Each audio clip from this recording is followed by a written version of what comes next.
nombre de la Comisión Ejecutiva CONFRAL y especialmente de nuestro secretario general, de Pepe Álvarez, que le hubiera encantado compartir con vosotros este acto de clausura, pero está en Alemania, en un congreso de la DGB y evidentemente no puede estar en todos los sitios. Y Antonio, felicitarte por estas magníficas jornadas, oportunísimas jornadas, adecuadas jornadas, por los ponentes que has traído. Creo que es un magnífico acierto los debates que has incorporado y que me van a dar pie a alguna reflexión también a lo largo de mi intervención. Pero de verdad una felicitación sincera, no protocolaria, porque yo he estado hoy, ayer no pude estar, llegué por la noche, pero me consta que han sido también ayer por la tarde y ayer por la mañana hemos tenido unas ponencias especialmente interesantes y especialmente bueno, que nos van a aportar muchísimo a los próximos debates que tendremos en la organización, que nos vamos a tener que tener. Y bueno, deciros que el día 20 de mayo hará un año que salimos elegidos esta nueva Comisión Ejecutiva CONFRAL, y dentro de esta Comisión Ejecutiva CONFRAL, yo como responsable de política sindical, Fernando en el área externa, y una serie de compañeros y compañeras que nos disteis el apoyo, un apoyo masivo en ese Congreso CONFRAL.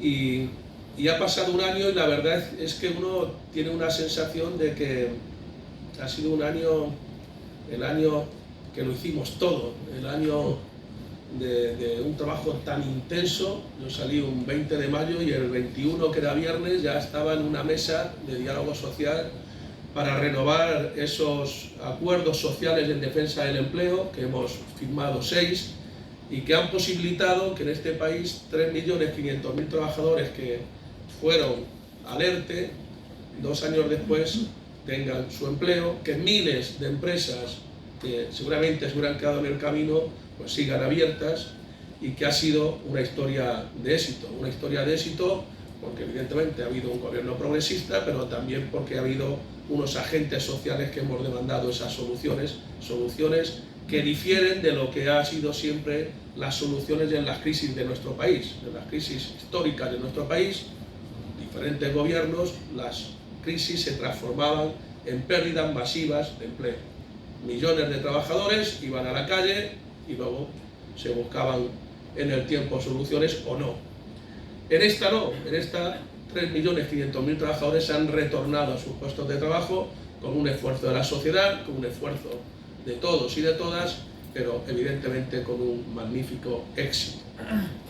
Y hemos conseguido algo que para mí me parecía que era, cuando nuestro secretario general Pepe Álvarez me decía allá por el 16, Mariano, tenemos que hacer un impulso muy importante. Yo entonces ya era el secretario general de la FICA de Madrid, porque los trabajadores y las trabajadoras de nuestro país, los más desfavorecidos, sobre todo muchas mujeres, muchos jóvenes que están en condiciones absolutamente muy precarias y con salarios miserables, tenemos que conseguir que esos salarios suban. Y no lo vamos a poder hacer con la negociación colectiva, porque la negociación colectiva en ciertos sectores es muy débil, es muy anorésica. Y en esta tierra lo sabéis bien, de muchos sectores que están o no negociados o simplemente en condiciones paupérrimas. La subida del SMI, del salario mínimo interprofesional, ha sido un impulso que nos tiene que hacer sentirnos muy orgullosos como organización, porque además ha sido una cabezonería de nuestro secretario general. Se le metió en la cabeza cosas que yo entonces pensaba que era una locura, que es subir el salario mínimo interprofesional a 1.000 euros en nuestro país. Estábamos en el 16 en 655 euros. 655 euros de hace 6 años. Hoy 1.000 euros. Ningún trabajador, ninguna trabajadora, subrayo lo de trabajadora, se han reducido 3 puntos la brecha salarial con la subida del SMI. Eso indica que las más afectadas eran las trabajadoras, y sobre todo en zonas y territorios como Murcia, como Baleares, como Canarias, como Rioja. Los más desprotegidos de nuestro país son los que están viéndose beneficiados con esta subida del salario mínimo interprofesional, que, insisto, nos tiene que hacer sentirnos muy, muy orgullosos de nuestra organización y sacar pecho, porque hemos sido los grandes impulsores de esa subida, con dificultades muchísimas, incluso dentro del gobierno, que había una parte muy determinada dentro del gobierno que no quería esas subidas del salario mínimo interprofesional, y se han conseguido. Y ha habido una reforma de pensiones en este país que es histórica. Ha habido una enmienda a la totalidad a la reforma del 2013 que empobrecía las pensiones, que nos trasladaba a un futuro de pensiones pobres, miserables o con pensiones privadas. Y con la reforma laboral en dos fases se ha conseguido, primero, que los pensionistas, las pensionistas de nuestro país hoy tengan una subida salarial referenciada de sus pensiones al IPC, garantizando las pensiones presentes. Pero lo que todavía yo creo que es más importante, que hemos garantizado las pensiones futuras, las de la famosa generación del baby boom, esa generación en la que estamos casi todas y casi todos los que estamos en esta sala, donde el futuro de nuestras pensiones era que según se iba aumentando el número de pensionistas, la caja era la misma, la bolsa era la misma, conclusión, las pensiones menores, con una posibilidad de que en torno a un 30% se fueran minorando las pensiones futuras. Pues hemos conseguido con esa segunda parte de la reforma de las pensiones que las pensiones futuras estén garantizadas, que 20.000 millones que se pagaban con gastos impropios a la seguridad social ya no se paguen, sean presupuestos reales del Estado los que lo financien, y ese factor de sostenibilidad que se inventaron en el 2013, que insisto, lo único que hacía era devaluar nuestras pensiones, pues hoy son pensiones garantizadas con ese mecanismo de equidad intergeneracional, que lo que hace es que todos paguemos un poquito, que vayamos haciendo una hucha, y en el 2032 miremos qué escenario hay. Si la economía va bien, si el empleo sigue creciendo, que afortunadamente se está produciendo un empleo mejor, más estable, gracias a la reforma laboral, que ahora hablaré un poco de ella, no mucho, pero hablaré un poco, pues tendremos pensiones garantizadas para todos y para todas. Pensiones públicas, que es lo que defiende nuestra organización, lo que defiende nuestro sindicato. Pensiones públicas que nos den derechos a todas y a todos y a los que tienen que venir. Y por supuesto hemos negociado una reforma laboral que honradamente a mí me llena de muchísima satisfacción y de mucho orgullo que hayamos sido capaces de transformar aquella reforma del 12, que lo único que pretendía era devaluación de los salarios, que así pasó, que así fue. Esta ha tenido tres objetivos fundamentales, los tres, y creo que los tres se han conseguido. Uno, el equilibrio de la negociación colectiva. Todos eran conscientes que la reforma del 2012 se les fue la mano. Yo tengo una magnífica relación con Fátima Báñez, el otro día estuve con ella, y ella ya era consciente, antes de salir del gobierno, de que tenía que cambiar, que el desequilibrio que se había producido en la negociación colectiva era absolutamente pernicioso para ese objetivo que tiene la negociación colectiva, que es el reequilibrio económico y social. Pues lo hemos conseguido ¿a través de qué? A través de recuperación, la ultraactividad de los convenios, y a través de que el salario no se pueda ser devaluado con esas empresas multiservicios que lo que hacían era devaluar las condiciones de los trabajadores. El salario de referencia, el trabajador que tiene un convenio tiene que tener su salario sin poder verse devaluado. ¿Y qué otro elemento era fundamental en esta reforma? Pues, reducir la temporalidad. Éramos el país, lo ha comentado el director general, que estábamos en como si nos hubiera caído una plaga bíblica. En España era el país con los niveles más altos de temporalidad de toda Europa, un 30% de temporalidad, entre administraciones públicas que también han incorporado muchísima temporalidad a los trabajadores y las trabajadoras de las administraciones públicas y las empresas privadas. Hoy, hombre, uno se tiene que sentir con un cierto orgullo que este mes de abril 1 de cada 2 contratos ha sido estable, ha sido indefinido. Porque además esa temporalidad, esa precariedad, que es la suma de salarios bajos y de temporalidad, afectaba especialmente a los jóvenes de nuestro país, a nuestros hijos y a nuestras hijas, a la generación más preparada y más formada de la historia de nuestro país. Esos son los que se han visto a lo largo de estos años afectados. Recuerdo una carta, lo digo en algunos sitios, que me llenó de indignación, que nos mandaban los rectores de universidad, porque decía que con esta reforma nos cargábamos la investigación en nuestro país.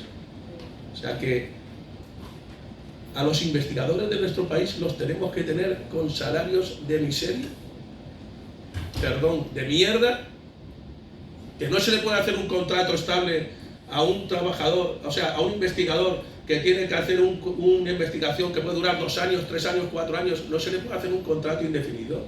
Que con eso nos cargamos la investigación, vergüenza les tenía que haber mandado esa carta. Vergüenza. Vergüenza.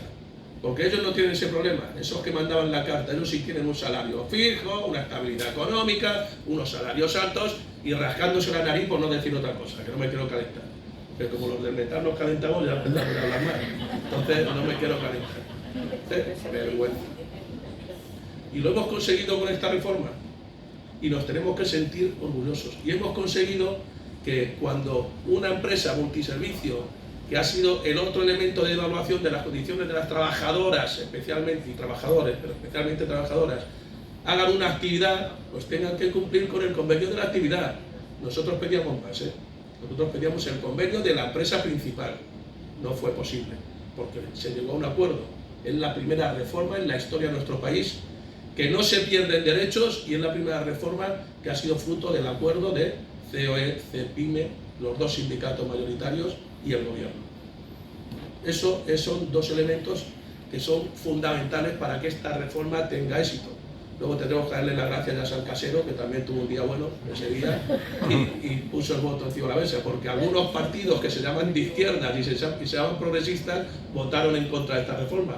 ¿Por qué? Pues no lo sabemos. No sabemos por qué votaron en contra, porque no se había hablado con ellos, porque no les habían pedido opinión, porque una vez se le cae el alma a los pies cuando sindicatos que también han salido a manifestarse contra la reforma, algún sindicato que se llama también de izquierdas, no sé, porque no hemos tocado todo. Y es verdad que nos ha tocado todo.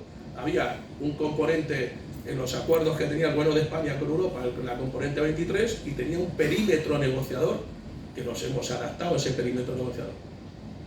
Pero hemos renunciado a lo demás, ya os digo que no. La UGT no ha renunciado a hablar de despido, de costes del despido, de causas del despido, de que la autorización administrativa se recupere en caso de despidos colectivos, y os anuncio que hace unos días vuestra organización, la UGT, ha presentado una denuncia en el Comité Europeo de Derechos Sociales. Esta mañana se ha nombrado aquí por el profesor Sempere y seguramente también por el profesor Molina Navarrete, se habrá nombrado ayer. Se ha presentado una denuncia contra el Gobierno de España por el coste del despido en nuestro país. Creemos que incumple la Carta Social Europea y que incumple los convenios con la OIT. Y esa demanda, que vamos a anunciar el próximo jueves 12 de mayo, en una jornada que vamos a celebrar en la Escuela Julián Besteiro, ha sido elaborada por Fernando Luján y por el profesor Molina Navarrete, que ayer estuvo con vosotros. O sea que esta organización no renuncia a seguir reclamando que se mejoren los despidos. Deciros que en el 2015 la media del despido en nuestro país era de 10.000 euros y en el 2021 la media ya son de 8.000. O sea, en 5 años le está bajando el coste medio del despido de nuestro país y creemos, insisto, y en eso lo hemos basado, que incumple la Carta Social Europea, incumple los convenios con la OIT. Por tanto, no hemos renunciado a nada, ni renunciamos a las tareas que nos quedan por hacer en el futuro inmediato. Hoy os habéis desayunado con que se han roto las negociaciones del ANC. Realmente no han habido negociaciones. Realmente nos hemos reunido 3 veces, 4, ayer nos reunimos una por la mañana. Ahora me estaban llamando de comunicación si sacamos una nota para explicar. Es que yo no tengo claro qué explicar a la organización. Con las 3 federaciones estatales hemos estado permanentemente hablando, reunidos, intentando marcar los criterios, pero no ha habido una negociación. Ayer lo dije yo en la reunión que tuve con COE y CEPIME, con comisiones, que nos lo tendríamos que hacer ver, que hemos transitado 2 años donde el 28 de diciembre, que fue el día que el gobierno aprobó la reforma laboral, yo publicaba un artículo en el País, en el diario del País, donde lo titulaba El triunfo del diálogo social.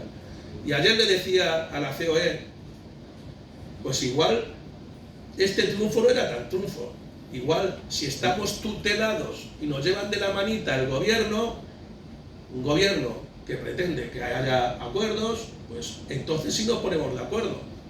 O nos amenazan de que o llegamos a acuerdos o se legisla, pues entonces sí. Si no, no. Si no, no, cuando tenemos 10 años de pérdida de capacidad adquisitiva de los trabajadores y las trabajadoras de nuestro país, cuando el año pasado hemos perdido 5 puntos de capacidad de compra, cuando la inflación está en el 10% y el... me voy a callar. Y el impresentable del gobernador del Banco de España va diciendo que cuidado con la inflación de segunda vuelta. Hostia, tenga usted cuidado con la de primera vuelta, que es la que estamos sufriendo nosotros. Y las empresas, y los autónomos.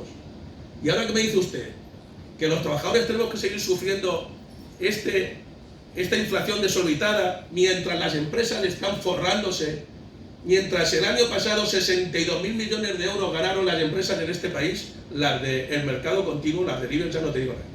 Lo que ganó Iberdrola, Endesa, Telefónica, o sea, esto, la banca, exactamente.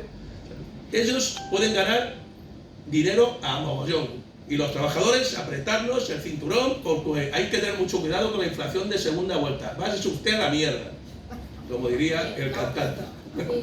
O sea, es que no nos pueden pedir más esfuerzo a los trabajadores. Y no quieren un acuerdo que coordine, que modere, que dé tranquilidad y seguridad a las empresas y a los trabajadores. Pues nos veremos en la negociación colectiva de empresa y en la negociación colectiva sectorial. Nos veremos. Y ahí nos tenemos que ver, compañeras y compañeros. Y no se puede firmar ningún convenio que no contemple cláusula de actualización o revisión salarial. Ninguno. Porque entonces no vale nada la posición de firmeza que está teniendo vuestra organización. Porque entonces van a decir, si luego vamos en los ámbitos inferiores y se firma lo que haga falta. No podemos firmar. Y el convenio de la empresa A, o B, o C, o del sector A, o B, o C, no puede ser un problema de las compañeras A, o B, o C, o los compañeros. Tiene que ser un problema del conjunto de la organización, Antonio. Y cada vez que haya un problema en un sector, en una empresa, el conjunto de la organización tiene que salir a movilizarse, a presionar y a apoyar. Y verás cómo entonces va a empezar a cambiar. Verás cómo va a decir, hombre, es que esto se está poniendo muy caliente. Ya, no, lo estáis poniendo vosotros. Porque os puedo asegurar que las propuestas eran súper moderadas. Pedíamos para este año, con un 10% de inflación, un 3,5. Perdón, 3,4 para ser exactos. El año que viene, un 2,5 y el siguiente, un 2. No parece que eso sea una locura. ¿Y qué pedíamos? Oye, que si se va la inflación, no perdamos al final de este año recuperar una parte. Primero pedíamos todo, luego bajamos y recuperar una parte, en el siguiente otra parte, y que al final de los 3 años recuperáramos la pérdida, que se supone, dicen los expertos economistas, que bueno, que yo, como dice un buen amigo mío, un economista es un médico forense, sabe explicar muy bien todo lo que ha pasado, pero no sabe adelantarse a lo que va a pasar. Entonces los economistas dicen que en el 23 va a bajar la inflación y que en el 24 esto va a estar controlado. Bueno, ya lo veremos. La ministra de Hacienda en el despacho de Pepe en septiembre discutió conmigo, yo no discuto con un ministro, pero con una ministra. Le dije que nos íbamos a ir al 3,5 la inflación de este año y me dijo que se me había ido la cabeza. 6,5 acabó la inflación. Imagínate, yo estaba desorbitado con el 3,5. Ella decía que del 2 y algo nos iba a pasar. 6,5. Y este año dicen los economistas que estará en el 4 y pico, la media, porque ahora ya jugamos con la media, la interanual, jugamos con todas las clases de inflaciones. Pero la única realidad es que los trabajadores y las trabajadoras no nos suben los salarios. Yo vengo y estuve en Semana Santa en tu tierra, director general, estuve en Los Alcázares y voy a un restaurante que me gusta mucho, que lo conoceréis todos, voy una vez de vez en cuando, que es el restaurante Ramón. No sé si lo conocéis. Es un restaurante que a mí me gusta, el dueño Ángel, además es un buen tipo. Y hostia, es que me ha costado un 20% más las mismas cosas que me tomaba en agosto del año pasado. Un 20% más, ¿eh? O sea, el pedir un pescado y una ensalada que me gusta mucho, que pone una ensalada de espectaculares y un vino blanco, un 20% más me ha costado ahora en Semana Santa. Y a vosotros les está costando más la luz, y os está costando más el gasoil, y os está costando más la gasolina, y el agua, y la leche, y el pan, Y nos dicen que nosotros no podemos subir los salarios porque hay inflación de segunda vuelta. Y de tercera va a haber. Ya te digo yo que la va a haber. Pero nos tenemos que poner firmes en las mesas de negociación colectiva. Y